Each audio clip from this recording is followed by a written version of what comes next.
Hi అండి. Big boss అందరూ చూస్తున్నారా? బిగ్ బాస్ అయితే చాలా చాలా బోరింగ్గా ఉంది కదండి. అసలు ఏవి నచ్చట్లేదు. ఎప్పుడు చూసినా ఫైటింగ్స్.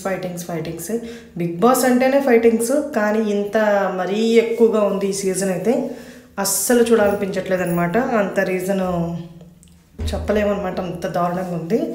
సో ఎనీవే, ఈరోజైతే మన రెసిపీలోకి వచ్చేద్దాం. చూడండి, ఈరోజైతే నేను ఒక రెసిపీ చేస్తున్నాను. అదేంటంటే చాలా డిఫరెంట్ అనమాట. ఇది చాలా డిఫరెంట్గా నేనే ఆలోచన చేశానమాట. కానీ చాలా చాలా బాగుందండి. పిల్లలకైతే చాలా బాగుంటుంది, టేస్టీగా ఉంది. సేమ్ రెస్టారెంట్ స్టైల్లో వచ్చింది టేస్ట్ అయితే. ఒక్కసారి అయితే మీరు ట్రై చేసి చూడండి ఇంట్లోనూ, చాలా బాగుంటుంది అనమాట. దీనికి వచ్చేసి నేను ఒక ఆనియన్ తీసుకున్నాను, అలాగే అల్లం వెల్లుల్లి, సేమ్ బిర్యానీకి ఏమేమి కావాలో అవన్నీ తీసుకున్నాను.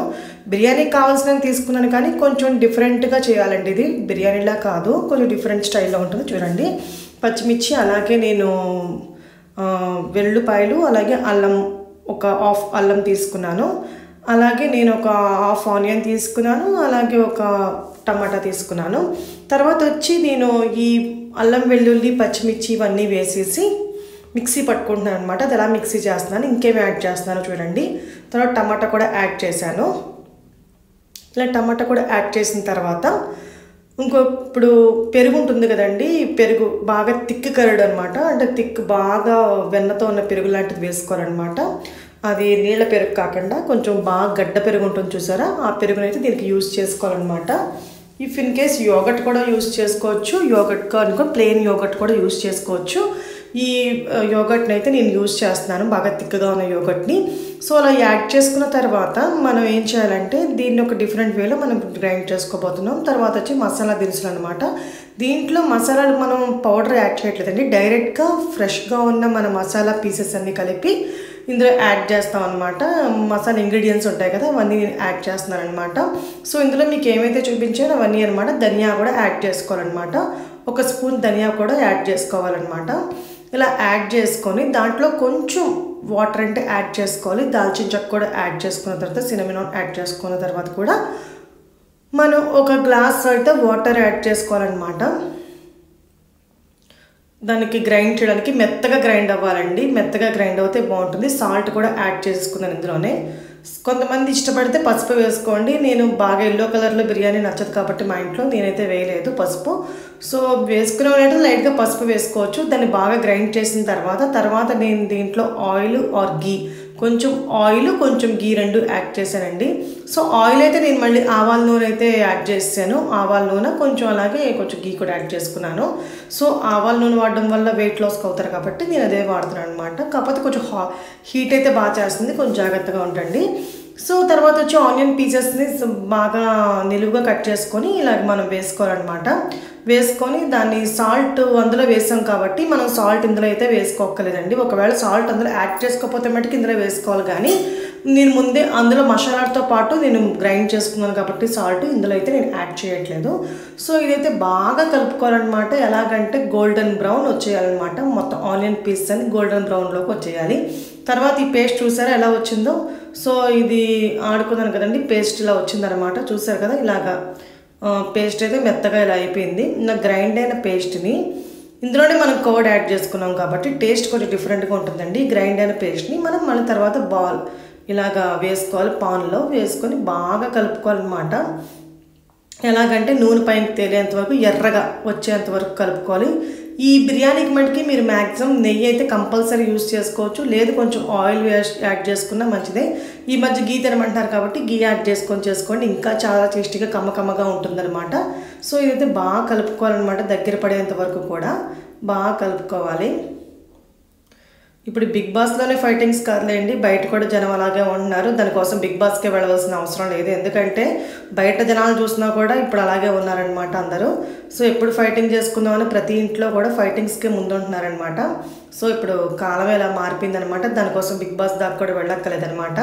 సో తర్వాత వచ్చేసి ఇది పన్నీర్ అనమాట.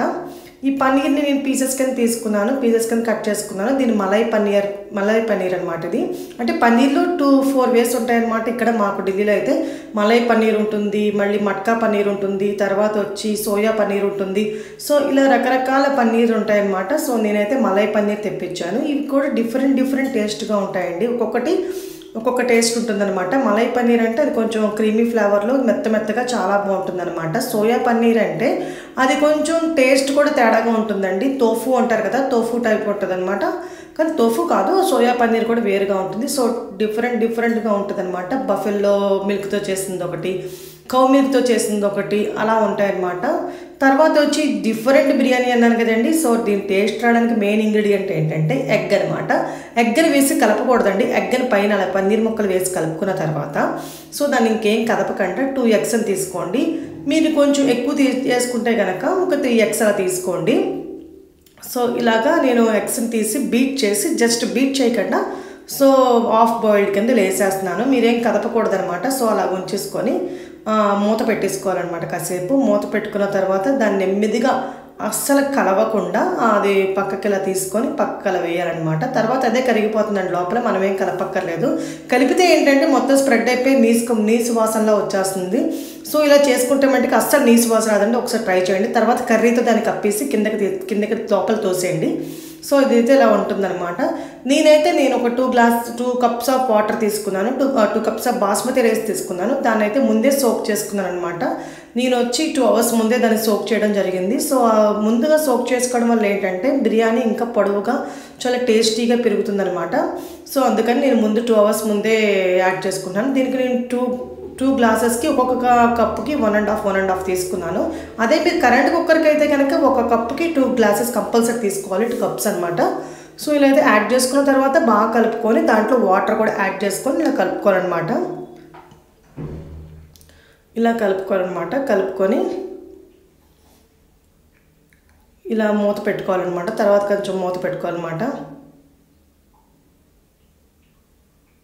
చూసారు కదా, ఇలాగ వాటర్ ఇలా ఉండాలన్నమాట. మరి థిక్గా ఉండకూడదు, తిన్నిగా ఇలా వాటర్ అయితే ఇలాగా మనకు ఉండాలి. పన్నీర్ని అయితే ఎక్కువ కలపకూడదు. కలపడం వల్ల ఏంటంటే అది విరిగిపోయే ప్రమాదం ఉంది కాబట్టి మనం కలపక్కర్లేదన్నమాట.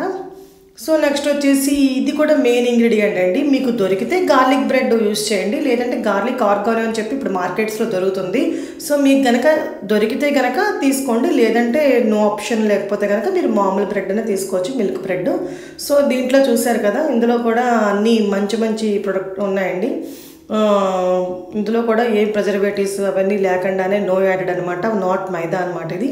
సో మేడ్ విత్ జాగరీ, అన్నీ కూడా షుగర్ కూడా లేకుండా మొత్తం కూడా మనకి బ్రెడ్ తయారై వస్తుందండి. ఇది పిల్లలకి చాలా మంచిది. నేనైతే టోస్ట్ కింద చేసో లేకపోతే గ్రిల్ చేసి నేను ఇచ్చేస్తూ ఉంటాను. ఎక్కువగా టోస్ట్ చేసి జొండీకి ఇది పెడతా ఉంటాను. సో చూసారు కదా, లోపల కూడా ఆరుగలో అన్నీ ఉన్నాయి కదా, మొత్తం అన్నీ కూడా మనకి బాగుంటాయి అన్నమాట. ఇది ఏంటంటే మనం పీసెస్ కింద కట్ చేసుకొని నెయ్యి వేసుకొని 1 tablespoon ఆఫ్ నెయ్యి వేసుకొని కలుపుకోండి. మీకు 1 tablespoon ఆఫ్ నెయ్యి అందులో ఎలాగో లాస్ట్లో వేయాలి కాబట్టి ముందే ఇందులో వేసుకొని దీన్ని కలుపుకోండి. లేదు అనుకుంటే అందులో కొంచెం నెయ్యి తగ్గించుకొని ఇందులో యాడ్ చేసుకోండి. ఇఫ్ ఇన్ కేస్ మీరు డైట్లో ఉంటే కనుక మీరు అందులో కొంచెం క్వాంటిటీ తగ్గించుకొని ఇందులో వేసుకోండి. సో ఇలాగైతే బాగా కలుపుకున్న తర్వాత దీన్ని కూడా గోల్డెన్ బ్రౌన్ రావాలండి. ఇది పచ్చిగా ఉండగానే వేసేయకూడదు. ఇది కూడా కొంచెం బాగా వేగినట్టు కరకరలాడాలన్నమాట. ఇది గట్టి మర్చిపోకండి. మీరు కొంచెం ఇలా కలిపేసి వేగించేస్తే కనుక అవి పచ్చి వాసనలాగే ఉండి బ్రెడ్ కూడా తినడానికి బాగోదు. అందులోనూ కొంచెం ఫ్రైడ్ కింద అవ్వాలన్నమాట. సో చూసారు కదా, ఫ్రైడ్ కింద కొంచెం మనకి బిర్యానీ మగ్గుతున్నది, ఇంకొంచెం 5 minutesలో రెడీ అయిపోతుంది అనగా పైన ఇలా పెట్టుకొని కలపకూడదండి. పైన ఇలా పెట్టుకొని దాన్ని గార్నిష్ కింద చేసుకున్నట్టు చేసుకొని మీరు కొత్తిమీర ఉంటే కొత్తిమీర కూడా యాడ్ చేసుకోవచ్చు, పుదీనా కూడా యాడ్ చేసుకోవచ్చు. నాకు నాట్ అవైలబుల్ అండి హియర్, ఎందుకంటే ఇక్కడ రెయిన్ ఎక్కువగా పడుతుంది. మాకు పుదీనా కానీ ఎనీ లీవ్స్ కూడా వెజిటేబుల్స్ కానీ కొంత తొందరగా రావట్లేదండి. మాకు లీఫీ లీవ్స్ అయితే అస్సలు రావట్లేదు. లీఫీ వెజిటేబుల్స్ అయితే అసలు చాలా ట్రై చేస్తున్నాను 2 days నుంచి. పాలక్ కానీ కొత్తిమీర కానీ కరివేపాకు కానీ అసలు ఏమీ దొరకట్లేదు మాకు. సో వెజిటేబుల్స్ కూడా రావట్లేదు. ఎందుకు రావట్లేదండి, వానాకాలం అంటే తొందరగా రావంట. ఒకవేళ వచ్చినా కూడా అవి ఎవరు తీసుకోరంట. ఎందుకంటే ఇక్కడ ఇన్ఫెక్షన్స్ అవుతాయని చెప్పి ఆకుకూరలు అవి అట్లా కూడా తినరు. చికెన్ అవి కూడా తినరండి ఎక్కువ, ఎందుకంటే అవి కూడా కొంచెం వాటికి కూడా వైరస్లు వస్తాయని చెప్పి ఇక్కడ చాలా మటుకు అవాయిడ్ చేస్తారు. సో అందుకని మేము ఏమీ తెచ్చుకోవట్లేదు అనమాట. సో అక్కడ కూడా అవైలబుల్గా ఏం లేవులేండి ఏ మార్కెట్లో కూడా. సో ఇది వచ్చేసి ఇలా పెట్టిన తర్వాత మీకు కొత్తిమీర కావాలంటే కొత్తిమీర కట్ చేసుకొని వేసుకోండి, పుదీనా అయితే పుదీనా వేసుకొని తర్వాత మగ్గ పెట్టేసేయండి. అంటే మెత్తగా అయిందో చూసుకొని మూత పెట్టేయండి. మూత పెట్టిన తర్వాత finally biryani looks like this అనమాట. చాలా బాగుంది కదా, లాస్ట్ ఫైనల్లీ అయితే మనకి టెక్స్చర్ మొత్తం కూడా ఇలా వస్తుంది. చాలా చాలా బాగుంటుంది, చూసారు కదా. సో ఇలా అయితే యమ్మీగా తినడానికి ఎవరైనా రెడీ అవుతారు కదండి. ఇది మటుకి నా ఓన్ రెసిపీ అండి, ఒక్కసారి ట్రై చేసి చూడండి. కానీ చాలా బాగుంటుందండి. మీరు ఒక్కసారి తిన్నారంటే నాకు మళ్ళీ కామెంట్ చేస్తారు. ఒక్కసారి మీరు తిని నాకు కామెంట్ చేయండి. నిజంగా చాలా చాలా బాగుంటుంది, ఒకసారి ట్రై చేయండి. పిల్లలకైతే చాలా బాగా నచ్చుతుంది.